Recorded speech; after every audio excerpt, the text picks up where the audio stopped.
Video like जरूर कर लीजिए और ऐसे वीडियो लगातार फ्री में पाने के लिए चैनल को तुरंत सब्सक्राइब कर लीजिए और बेल आइकन को जरूर टैप कर लीजिए ताकि आगे भी सारे वीडियो आपको मिलते रहे। यूट्यूब में फॉलो करते हैं तो प्लीज ये वाला फ्री टेलीग्राम चैनल जरूर ज्वाइन कर लीजिएगा। सारे नोटिफिकेशन सारे अपडेट यहीं पे आते हैं, ध्यान रखिए। हेलो फ्रेंड्स, मेरा नाम है वैभव और आप लोग देख रहे हैं UPPSC best online coaching YouTube channel. दोस्तों, यहाँ पर हम लोग कवर अप कर रहे हैं 780 पेजेस का स्पेशल मटेरियल जो कि आपका पीसीएस, आरओ और बीईओ के लिए बहुत ज़्यादा इंपॉर्टेंट है। इस 780 पेजेस के मटेरियल में सबसे पहले जो हमने स्टार्ट किया है वो है आपका ज्योग्राफी वाला सेक्शन। सो अगर आप लोगों ने इसको अभी तक स्टार्ट नहीं किया है देखना, तो आई सजेस्ट यू कि इसको ज़रूर देखिए। जितने कोर पॉइंट है, जितने कोर फैक्ट्स हैं जो एग्जामिनेशन में पूछे जा सकते हैं, ना सिर्फ पीसीएस, आरओ, बीईओ, बल्कि जो आपका यूपी ट्रिपल एससी का लोअर पीसीएस का एग्जाम होगा, और अब अगर आप देखोगे धीरे धीरे लेवल राइज कर रहा है यूपी ट्रिपल एससी के एग्जाम्स का, तो कुछ फैक्ट्स आपको वहाँ पर भी देखने को मिल सकते हैं। सो मेरा सजेशन आपको ये रहेगा कि आप यहाँ पर इन वीडियोस को ज़रूर देखिए। जहाँ मैं आपको बताऊँगा जिन पॉइंट्स को, उनको कहीं अपने माइक्रो नोट्स की फॉर्म में ज़रूर रखिए। सो आइए अब शुरू करते हैं आज के अपने सेशन को। अच्छा, पहली बार चैनल पर आए हैं तो सब्सक्राइब करना बिल्कुल मत भूलिएगा। अच्छा, एक सब्सक्राइबर हैं जिन्होंने एक शॉर्ट पे यहाँ पर मेंशन किया था कि उनको ये 780 पेजेस का पीडीएफ कैसे मिलेगा। तो देखिए, यहाँ पर मैं आपको पीडीएफ प्रोवाइड नहीं करूँगा। यहाँ पर सिर्फ मैं आपको ये सारी जितना इसमें दिया हुआ है अलग अलग सब्जेक्ट्स के बारे में और जितने फैक्ट्स हैं उनको मैं यहाँ पर आपको पढ़ाऊँगा, ठीक है। सो पीडीएफ के पॉइंट ऑफ व्यू से प्लीज़ आप मुझसे मत पूछिएगा कि पीडीएफ प्रोवाइड कर दीजिए, क्योंकि पीडीएफ ये सिर्फ पेड ग्रुप में ही प्रोवाइड किया जा रहा है। जबकि ये जो आप यहाँ पर देख रहे हो ये वीडियो की फॉर्म में रहेगा और यहाँ पर आपको वीडियोस फ्री ऑफ कॉस्ट मिलेंगे। उसके लिए कुछ भी चार्ज नहीं किया जाएगा, बट पीडीएफ वो सिर्फ पेड ग्रुप मेंबर्स के लिए ही है। सो आइए अब स्टार्ट करते हैं आज के अपने सेशन को। देखिए, लास्ट जो हमारा वीडियो था उसमें हमने यहाँ तक कर लिया था, पीर पांजाल श्रेणी तक, ठीक है। अब हम आगे बढ़ेंगे और बात करेंगे अक्साई चीन की। सो अक्साई चीन के बारे में आपने एक चीज़ ज़रूर सुनी होगी कि भाई चाइना ने इसको जो है ऑक्यूपाई करा हुआ है एक तरीके से। मतलब अगर आप देखोगे एक तरीके से जैसा आपका पाकिस्तान ने काफ़ी सारा जम्मू कश्मीर का एरिया जो है उस पर कब्ज़ा करा हुआ है, इसी तरीके से चाइना ने अक्साई चीन वाले एरिया पर कब्ज़ा करा हुआ है। अब इसकी लोकेशन के बारे में एग्जामिनेशन में पूछ सकते हैं, तो आपको याद रखना है कि भारत, चीन और पाकिस्तान, इनकी जहाँ पर सीमाएं मिलती हैं, जहाँ पर वो ज्वाइन करती हैं, वहाँ पर ये पड़ता है आपका अक्साई चीन का एरिया।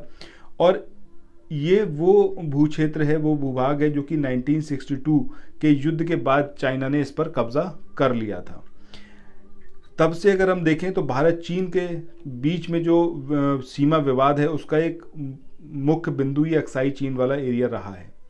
अच्छा, इसके बाद आगे यहाँ पर चलते हैं। अच्छा, एक चीज़ और याद रखिएगा कि लद्दाख का पठार जो है वो अक्साई चीन के एरिया में ही पड़ता है।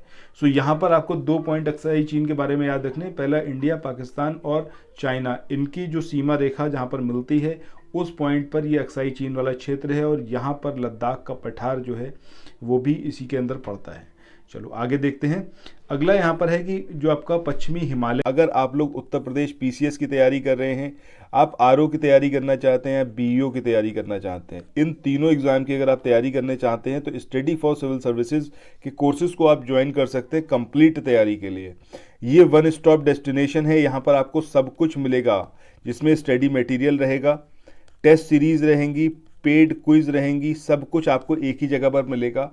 और ये सब कुछ सफिशिएंट होगा आपके एग्जाम को क्रैक करने के लिए, एग्जाम को निकालने के लिए। लेटेस्ट ग्रुप स्टार्ट हो चुके हैं और उन ग्रुप में आपको एडमिशन लेने के लिए सिंपली जो ये नंबर मैं आपकी स्क्रीन पर लिख रहा हूँ, इन नंबर्स पर आप कॉल कर सकते हैं। 8564880530, इस नंबर पर आप संपर्क कर सकते हैं। इसके अलावा 9696066089, इस नंबर पर कांटेक्ट कर सकते हैं, या फिर आप 7523864455, इन तीनों में से किसी भी नंबर पर कॉल करके आप हमसे संपर्क कर सकते हैं और ये लेटेस्ट ग्रुप जो है इसमें आप एडमिशन ले सकते हैं। तो पश्चिमी हिमालय की अगर हम बात करें तो इसका प्रमुख संसाधन क्या है, तो ये आपको याद रखना है। प्रमुख संसाधन क्या है? यहाँ के फॉरेस्ट हैं, वन है। ये क्वेश्चन एग्जामिनेशन में पूछा गया था और इस क्षेत्र का लगभग 65% भूभाग जो है उस पर वन यानी कि फॉरेस्ट फैला हुआ है। तो पश्चिमी हिमालय का जो मुख्य संसाधन है वो कौन सा है? आपका फॉरेस्ट है, वन है। अच्छा, मध्य और लघु हिमालय श्रेणी की बात करें तो इसको महाभारत रेंजेस भी बोला जाता है और हिमाचल हिमालय के नाम से भी इसको जाना जाता है। ये चीज़ याद रखिएगा, एग्जामिनेशन में आपसे किस तरीके से पूछेंगे, आपसे ये इस तरीके से आ सकता है कि महाभारत श्रेणी निम्न में से कौन सी जो है वो महाभारत श्रेणी कहलाती है, तो उसमें आपको ग्रेट हिमालयाज दे देंगे, हिमाद्री, और आपको लघु हिमालय दे दिया जाएगा, आपको शिवालिक रेंजेस दे दी जाएंगी। इस तरीके से ऑप्शन में रहेगा। इसके बाद आगे हम बात करें कि भारत के प्रमुख हिमालयी राज्य कौन कौन से हैं।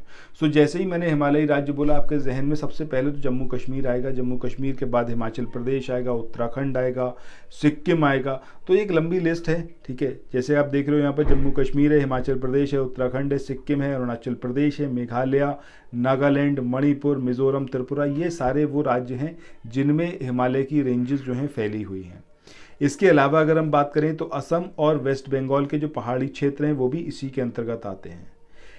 हिमालय का अगर हम देखें तो 5 से ज़्यादा राज्यों में विस्तार है। अब वो ऑब्वियस सी बात है, ये तो आपसे पूछा भी नहीं जाएगा ये पॉइंट, तो इसको आप यहाँ पर स्किप भी कर सकते हैं, खुद ही आपको समझ में आ रहा है इतने सारे स्टेट है तो 5 से तो कहीं ज़्यादा ही हैं।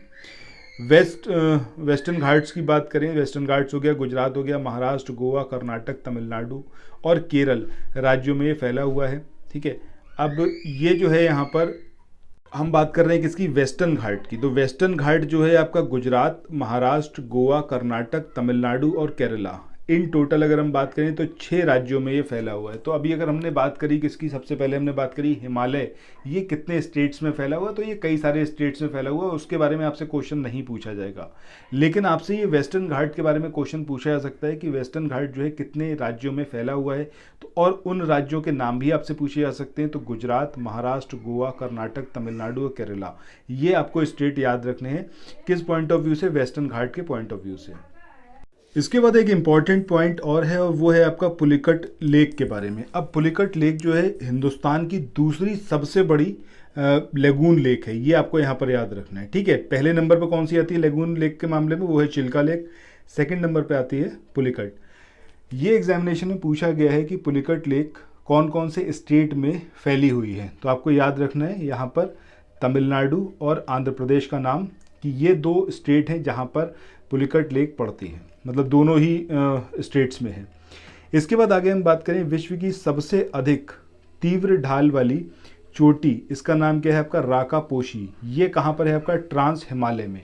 इस चीज़ को याद रखिएगा, एग्जैक्टली ऐसे ही क्वेश्चन आएगा आपसे, या तो स्टेटमेंट वाइज आएगा या फिर आपको जिसमें 4 विकल्प दे रखे होंगे, आपसे पूछा जा सकता है कि राका पोशी चोटी जो है निम्न में से किस हिमालय में है, ट्रांस हिमालय में है, आपका ग्रेटर हिमालयाज में है, लेसर हिमालयाज में, या फिर शिवालिक्स में। आगे बात करते हैं ट्रांस हिमालय की। काराकोरम श्रेणी जो है उसकी उच्च एशिया की रीढ़, यानी कि backbone of the high Asia, इसको आप बोला जाता है किसको, ट्रांस हिमालय को। ट्रांस हिमालय वृहद हिमालय से ITSZ यानी कि इंडियन सांगपो सेचर जोन द्वारा अलग होता है। सिंधु नदी के बारे में आगे हम बात करें तो सिंधु नदी आपकी ट्रांस हिमालय से, हिमालय के जास्कर और लद्दाख श्रेणी है उसके बीच से बहती है। तो लद्दाख और जास्कर रेंजेस के बीच में से सिंधु घाटी, वो सिंधु नदी जो है वो बहती है, और लद्दाख श्रेणी को बुंजी नामक स्थान पर काटकर भारत की सबसे बड़ी या फिर सबसे गहरी गॉर्ज का निर्माण करती है। ये पॉइंट यहाँ पर याद रखना है कि कौन से स्थान को काटकर ये हिंदुस्तान के सबसे बड़े गॉर्ज का निर्माण करती है, तो वो प्लेस का नाम क्या है आपका, बुंजी। आगे हम बात करें किसकी, ग्रेट हिमालयाज की, या फिर ग्रेटर हिमालयाज। ग्रेट हिमालयाज या आपका वृहद हिमालय, ये सदा बर्फ से ढके रहने के कारण बर्फीला हिमालय या फिर हिमाद्री के नाम से भी इसको जाना जाता है। मध्य गंगा के मैदानों में गोखुर झील यानी कि ऑक्सबो लेक ये अधिक पाई जाती हैं, क्योंकि इस भाग में नदियां जो हैं वो विसर्प के रूप में बहती हैं, मतलब नदी कुछ इस तरीके से ऐसे बहती हुई जाएंगी, ठीक है।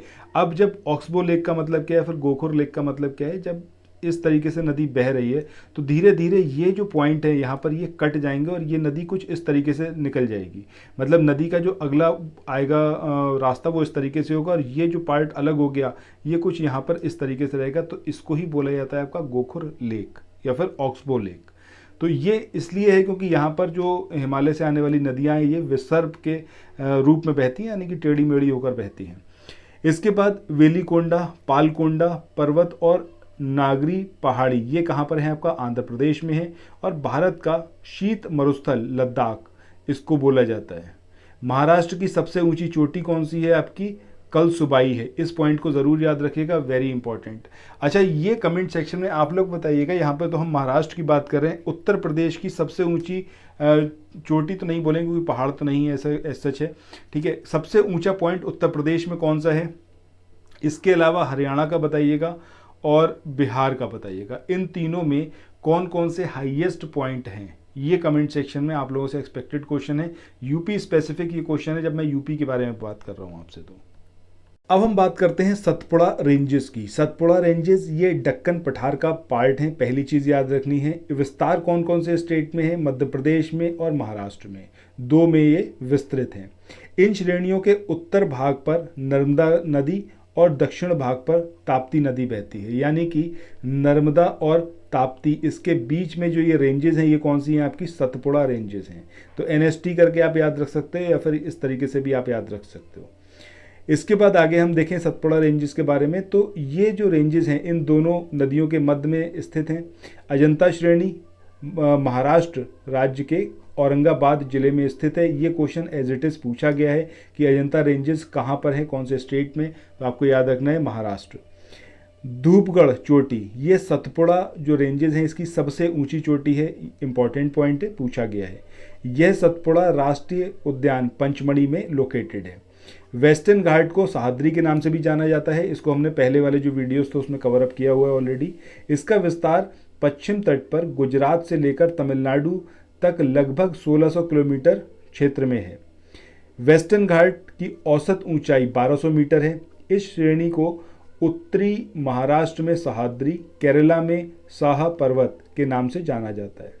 महाराष्ट्र में घाटों के पूर्व में तलहटी क्षेत्र को देश के रूप में जाना जाता है, जबकि अगर हम मध्य कर्नाटक राज्य की बात करें तो वहाँ पर जो पूर्वी तलहटी है उसको मलनाडु के रूप में जाना जाता है। तो ये चीज़ यहाँ पर आपको याद रखनी है कि ये जो पूर्वी तलहटी क्षेत्र है इसको आपका कर्नाटक में किस नाम से जाना जाता है और महाराष्ट्र में किस नाम से जाना जाता है। वेस्टर्न घाट की सबसे ऊंची चोटी केरला में है, जिसको अनाईमुडी के नाम से जानते हैं। 2695 यानी कि 2695 मीटर इसकी हाइट है। पश्चिमी घाट का दक्षिणी क्षेत्र उत्तरी क्षेत्र की अपेक्षा अधिक ऊंचा है, ये इंपॉर्टेंट पॉइंट है, इसको नोट डाउन रखिएगा। आगे बात करें नल्लामलाई पहाड़ियों की, तो ये आंध्र प्रदेश में कृष्णा और पेन्नेरू नदी के बीच में लोकेटेड है और यह पूर्वी घाट की पहाड़ियों में पूर्वी तटीय मैदान के समानांतर महानदी से नीलगिरी की पहाड़ियों के मध्य विस्तृत हैं। इसके बाद आगे हम बात करें जवादी पहाड़ियों की, तो ये आपका तमिलनाडु राज्य के उत्तरी अर्काट जिले में लोकेटेड है। इनकी लोकेशन आपको एग्जैक्ट याद रखनी है, ये बड़ा इंपॉर्टेंट है। पहाड़ियों की रानी के नाम से जाना जाता है नीलगिरी को। अब ये जो नीलगिरी पहाड़ियाँ ये पूर्वी घाट और वेस्टर्न घाट के सम्मिलन या फिर जहाँ पर ये ज्वाइन हो रहा है वेस्टर्न घाट और पूर्वी घाट, तो वहाँ पर ये पड़ती हैं। दोदा बेटा जिसकी हाइट कितनी है 2637 मीटर, वो नीलगिरी पहाड़ियों की सबसे ऊंची चोटी है। तो ये यहाँ पर पॉइंट ज़रूर एग्जामिनेशन में कंफ्यूज करने के लिए दिया जाता है कि अनाईमुडी सबसे ऊंची चोटी है या फिर दोदा बेटा। तो आपको याद रखना है अनाईमुडी है वेस्टर्न इंडिया की सबसे ऊंची चोटी। अगर दोडा बेटा की बात करेंगे तो ये आपकी नीलगिरी हिल्स की सबसे ऊंची चोटी है। साउथ इंडिया की बात करें तो इसमें टोडा तमिलनाडु की जो जनजाति है वो यहीं पर निवास करती है, नीलगिरी हिल्स के वहाँ पर। अन्नामलाई पहाड़ियाँ केरल तमिलनाडु राज्य की सीमा पर लोकेटेड हैं और इसकी सर्वोच्च जो चोटी है वो कौन सी है, अनाईमुडी। नीलगिरी पर्वतमाला तमिलनाडु केरल कर्नाटक राज्यों में विस्तृत है। तो 3 राज्यों में है ये विस्तृत, कौन कौन से में, तमिलनाडु में, केरला में और कर्नाटक में, जब हम नीलगिरी हिल्स की बात कर रहे हैं। और यह एक पर्वत ग्रंथि है, यानी कि जहाँ पर आकर ज्वाइंट हो रहे हैं पर्वत। सो इसके बाद आगे हम बात करें इसमें कार्डमम पहाड़ियाँ या फिर इलायची की पहाड़ियाँ। ये एग्जामिनेशन में आपने क्वेश्चन ज़रूर देखा होगा, ठीक है। अब इनको क्यों बोला जाता है कार्डमम की पहाड़ियाँ या फिर इलायची की पहाड़ियाँ, क्योंकि वहाँ पर इस पूरे क्षेत्र में इन पूरी पहाड़ियों पर इलायची की खेती बहुत ज़्यादा होती है, इसी की वजह से इसका नाम क्या है आपका कार्डमम रेंजेस। अब दक्षिण पश्चिमी घाट के केरला के दक्षिण पूर्वी हिस्से और तमिलनाडु के दक्षिण पश्चिमी हिस्से में ये लोकेटेड है। सो ये जो यहाँ पर एग्जैक्टली आपको याद रखना ये वाला पॉइंट, ठीक है, जो ये दिया हुआ है कि केरला के दक्षिण पश्चिम हिस्से यानी दक्षिण पूर्वी हिस्से यानी कि साउथ ईस्टर्न केरला का, और जब हम तमिलनाडु की बात करेंगे तमिलनाडु का साउथ वेस्टर्न पार्ट, ठीक है। यहाँ पर ये आपकी कार्डमम रेंजेस पड़ते हैं, क्योंकि केरला आपका इधर है और इधर साइड में है आपका तमिलनाडु। तो तमिलनाडु का कौन सा, तमिलनाडु का हो जाएगा आपका साउथ वेस्टर्न पार्ट, और केरला का कौन सा हो जाएगा आपका साउथ ईस्टर्न पार्ट। यहाँ पर ये जो ये रेंजेस हैं, कार्डमम पहाड़ियाँ हैं, ये यहाँ पर लोकेटेड हैं। सो दोस्तों, आज के इस वाले सेशन को अब यहीं पर एंड करते हैं। अगले वीडियो में आगे बढ़ेंगे और बात करेंगे हम शेवराय पहाड़ियों की, और यहाँ पर जो प्रसिद्ध हिल स्टेशन है यारकार्ड, इसको देखेंगे। महादेव पहाड़ियों की बात करेंगे, गड़जात पहाड़ियों की, बालाघाट रेंजेस, काफ़ी कुछ देखने वाले हैं अगले वीडियो में। सो ज़रूर अगले वीडियो में भी आप लोग बने रहिएगा। चैनल पर पहली बार आए थे तो आई सजेस्ट यू कि भाई सब्सक्राइब करो और इस वाले वीडियो के लिंक को शेयर ज़रूर करो। Thank you so much.